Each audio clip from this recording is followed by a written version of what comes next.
Give him some credit because Tracy has not been easy on him, and he is showing up. I do want to also talk about James Harden, who's averaging 32 points, 13 assists this season. He was asked by The Vertical who the best player is right now. Harden responded, best point guard or best player? Michael Lee, The Vertical, said either, and Harden said, I am. Tracy, do you agree? Well, he's a hell of an offensive talent. If he gets his team up with the elite teams in this league, I don't know how you could deny it. 32 and you're putting him at #1 overall of all the players playing right now. No. I said if he gets his team up with the elite teams in this league, you have to. Big if. That is a big if because they don't play any defense. Right? You got to win a championship too to be in that conversation, right? Right. You got to. It's a new year, and you have to have. You got to be able to influence the game at both ends of the court. At the offensive end and at the defensive end. And a lot of guys, they think all they have to do is score now. And I think that's a fallacy. You got to be able to do something at the other end of the court. Great offensive talent, though. Yeah, absolutely. And when we talk about greatest players, it's thrown around sometimes somewhat casually. I actually wanted to get your take on that. There's just this sort of, Michael Jordan, greatest player of all time. You have the scoring record. You have 6 championships. You had 19 All-Star appearances, 6 MVPs. Where are you on this? Bill Russell has 11 rings. Okay, so that's your #1 of all time? 8 championships in a row, 11 rings. Come on. It's about winning the game. It's not about this stat or that stat or you made an incredible dunk. It's about all the success that you had, and it's over a period of time. And those guys did it. Other guys have to prove themselves. All right, well, that's the final word. Kareem says it, then that's where we got to end. Bill Russell, there you go.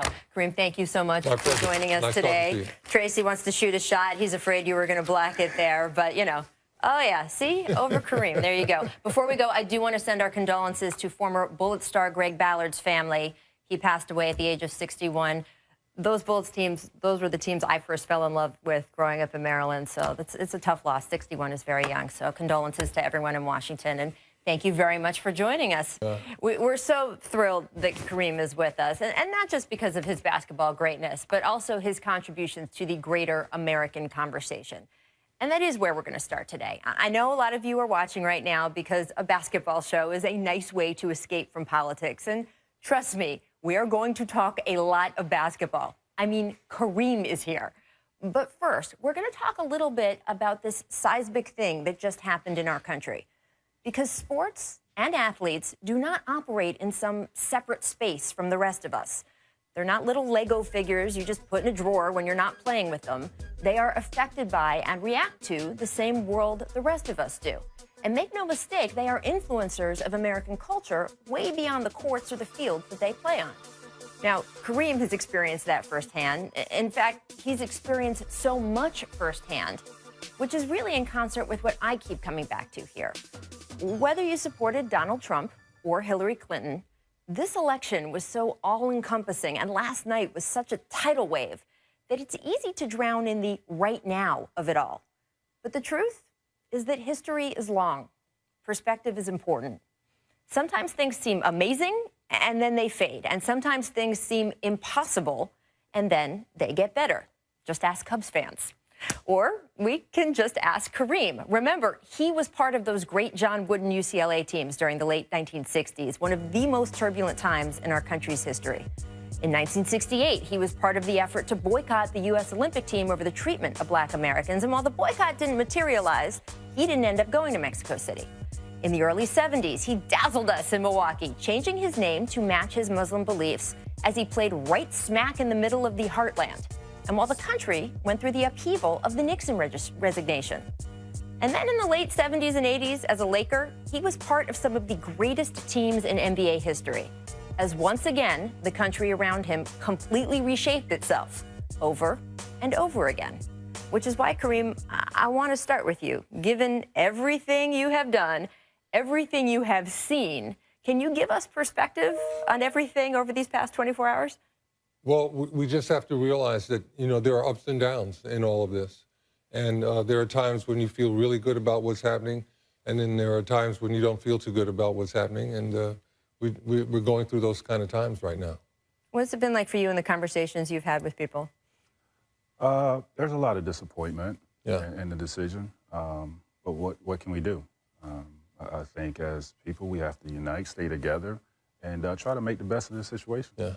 And sports is always a part of that because there are people who are elated today, too. We have to remember that. Half our country feels that way. And we talk sometimes in cliches about how sports unites people. And sports uniting people, it doesn't fix everything, right? I mean, some things are more serious than that. But you also have to say that when the Cubs fans are out celebrating 5 million strong on the shores of Lake Michigan, and when the people in Cleveland were celebrating that parade after the Cavaliers won, there were Republicans and Democrats mixed in those celebrations, and they were able to come together. Exactly. And, you know, look here in Los Angeles, how unified we were when the Raiders won the Super Bowl, when the Lakers had won, when the Dodgers won in '81, and then look what happened, the Rodney King riots. Right. I mean, we have the potential for both. And, you know, how do we move forward trying to keep it in a positive mode? That's really what we have to work out. What is the connection between athlete and a presidential candidate, like LeBron going up there and endorsing Hillary? Is there a relationship prior to him going up there, or his people reaches out and just, you know, how is that? How is that connection? Well, I'm only imagining this now because I don't know how they made their relationship or how it started. Right. But, for example, in my case, I went to the White House for a day of jazz back in the 90s when Bill was president. And I got to meet the Clintons and developed a friendship. And it went from there. But it all depends. And sometimes they might just hear about what your politics are all about and say, hey, we got to get that guy, you know. And everybody wants to know what LeBron thinks. And certainly, I'm sure he did a good job as a surrogate. And that speaks to how athletes are these influencers in our society, maybe now as much or more than ever. And we saw a bunch of social media posts from a lot of those athletes over the past 12, 24 hours. LeBron James specifically talked about having hope for the future and the, you know, sort of continuing on with his message. You had J.R. Smith here, we see, saying, gee, what am I going to tell my little girl? He was, you know, wondering. You have CP3 saying, I got to wake up and go harder. You have Jabari Parker feeling very concerned about racism in America. And then Kevin Love, you finish up with saying, hey, I wish Coach Wooden were still alive, which I'm sure is a sentiment that you share as well. Talk about leadership. You know, we got some good leadership there. But I think, look, I'm a Black American. I'm a Muslim, and for me to wake up this morning and find out that my country has embraced a racist as the commander-in-chief, that bothers me. You know, it makes me wonder about, you know, where I live and, you know, what it really is all about. It puts a lot of questions in your mind, and I think that really is, you know, what we all dealt with this morning and what really is going on here. We really want to know about that. So what should these athletes, and some of the guys I mentioned were guys who have grown in their political activism over the past 2, 3, 4 years. We've seen this rise of the activist athletes, maybe hearkening back to more of the beginning of your era.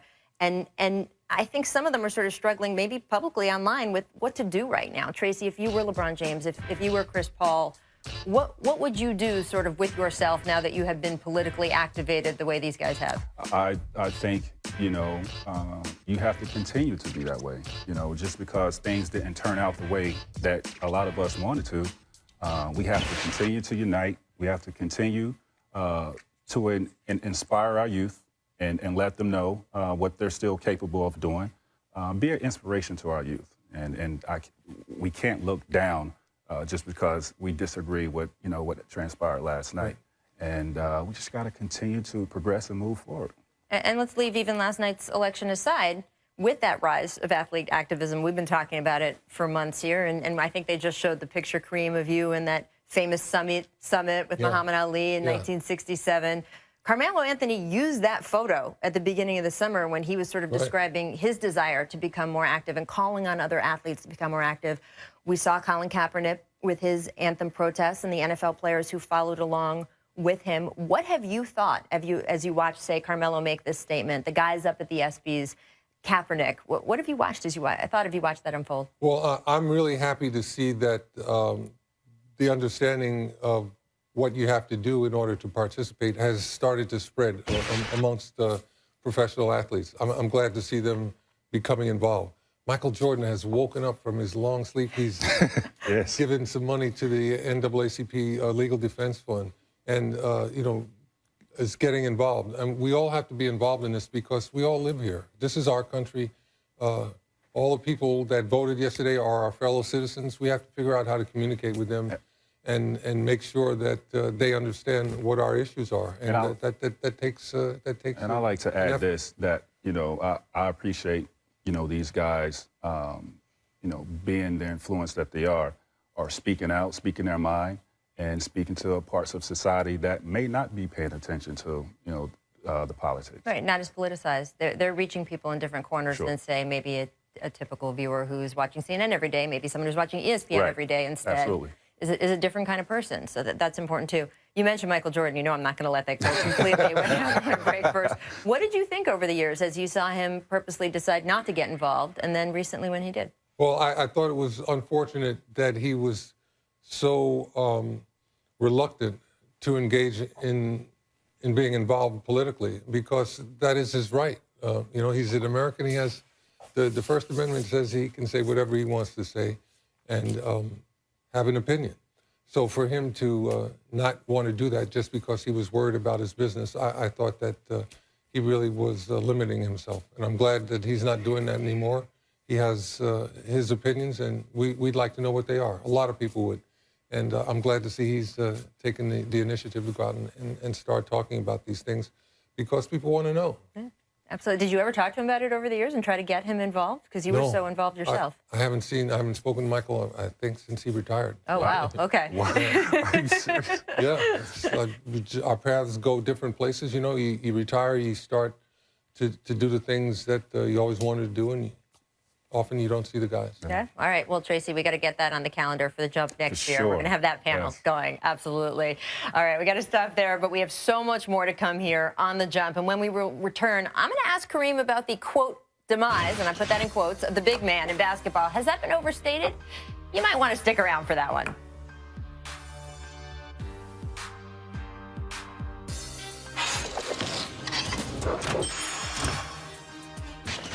That is a clear benefit. Anthony Towns is a man's jam. I mean, this is tremendous. The finish, he makes you pay. Lopez gets there a little bit too late. I like Karl Anthony Towns' face as he was doing that. He had serious dunk face That boy's going on. bad. There we go. Welcome back to The Jump. I'm Rachel Nichols, hanging out with, Tracy McGrady and Kareem Abdul-Jabbar. I could get used to saying that, right, Trace? Yeah. Why not? Not so bad. Not so bad. We have some basketball to talk about. Last night, as you see, featured a head-to-head matchup of two of the league's best young bigs in DeMarcus Cousins and, Anthony Davis. Some good footage of this. Kareem, there's been a lot of talk about how big men not as important as they used to be. But come on, has that been overstated a little bit? I think it has been overstated. The big man can deliver if he's been prepared and has some moves and capabilities in the paint, and if the people get him the ball in certain spots, the big man can score for you and cause the defense to collapse, which does good things for the guys on the perimeter. And we will now hear from a perimeter. I just think it's been overshadowed, by the guard play, point guard. Yeah. Kyrie Irving, Steph Curry. It's a golden age right? of guards, Yes, right? absolutely. We have legitimate big men that can play. I mean, elite players, Anthony Davis, Karl Anthony Towns is coming into his own, and Boogie Cousins. I just think they're overshadowed with guard play. Well, they've also evolved, too. If you look at the type of player Anthony Davis is, the type of player Karl Anthony Towns is, they are different from the traditional big man, right? Absolutely. These guys are stepping out beyond the three. And I asked Kareem before the show, why hasn't anybody duplicated his hook shot? Right. Like, that's unguardable. You can't guard that. Right. And your answer to that? My answer to that was guys that are teaching the game to kids these days don't show them how to play with their back to the basket and don't teach them the value of what can be done in that area. And you don't have to completely focus on that, but kids should learn where the gold is and certain things that they should avoid. Think about this. 30, 33, how many points? 38,000. 38,000 points. Would you like some of those? Learn how to do this. right? With this. Come on. And nobody's duplicated his his move. Plus, I didn't have to take a beating. Right. You know, that was the whole thing. I did it without getting beat on because of the way that I developed my moves in there. They really couldn't beat on me. I kept moving and avoided all that, and I was able to have a long career. Kids, you so can play 20-plus years developing this. Big man. He didn't take a beat. He still looked like he could go out there and play. Well, that kind of leads me to the next thing I wanted to ask you guys. You what you say? Right, wish I could. Oh, wish I could. Well, you both. Well, that's about the contracts, right? Every time this comes back to that on this show, they're like, "Did you see how much money these guys have been making lately?" But I did want to ask you how your game you think would translate today. You don't see guys doing your shots, so could you come in and do your shot in this game? Do you think with the rules of today, with the way the game is today, how do you think if we just smacked you in the middle of it, your game would translate today? Oh, I could get my shot off and score. It would also depend on what the coach thought about how they wanted to score. But when you can score inside like that, and you're a good passer, and you understand the game like that, you get double team. The guys on the perimeter are open, and they have more space. They can get in a little bit closer. It really makes the game easier for everybody when you have that type of versatility. One, to piggyback off of him, absolutely he can, play in today's game. Well, he can play anywhere, but how, it right? slows the pace down. Yes. You control the pace. When you're playing these teams that likes to get up and down, you got a big guy that you could go to at any given time of the game and control the pace and throw the ball inside. I mean, that's any era, right?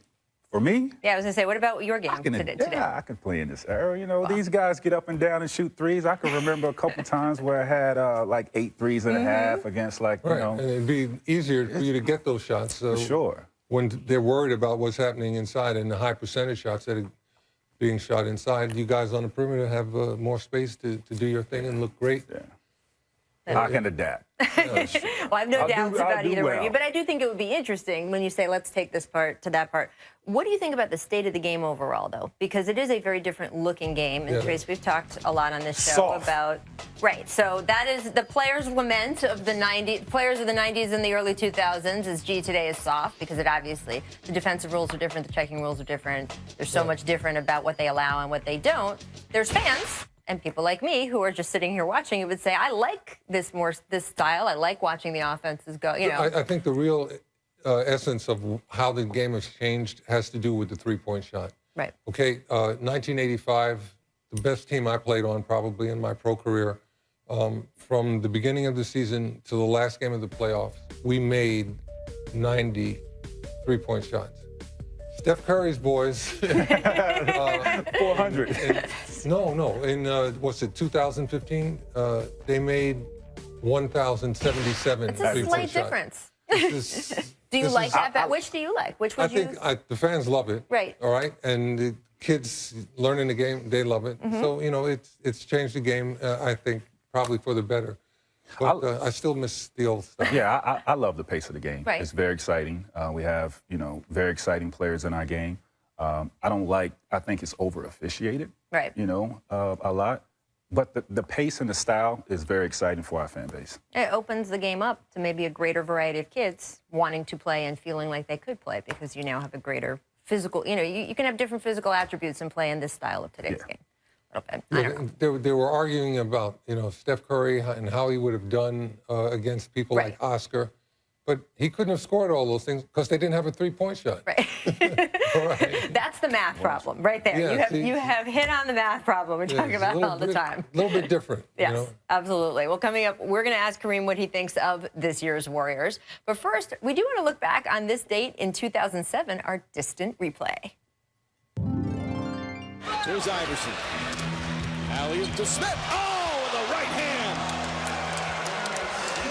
Wasn't a perfect pass, but a great finish. That kid's an athlete. J.R. Smith can shoot the three and is athletic. Question for his career is, can he develop other parts of his game?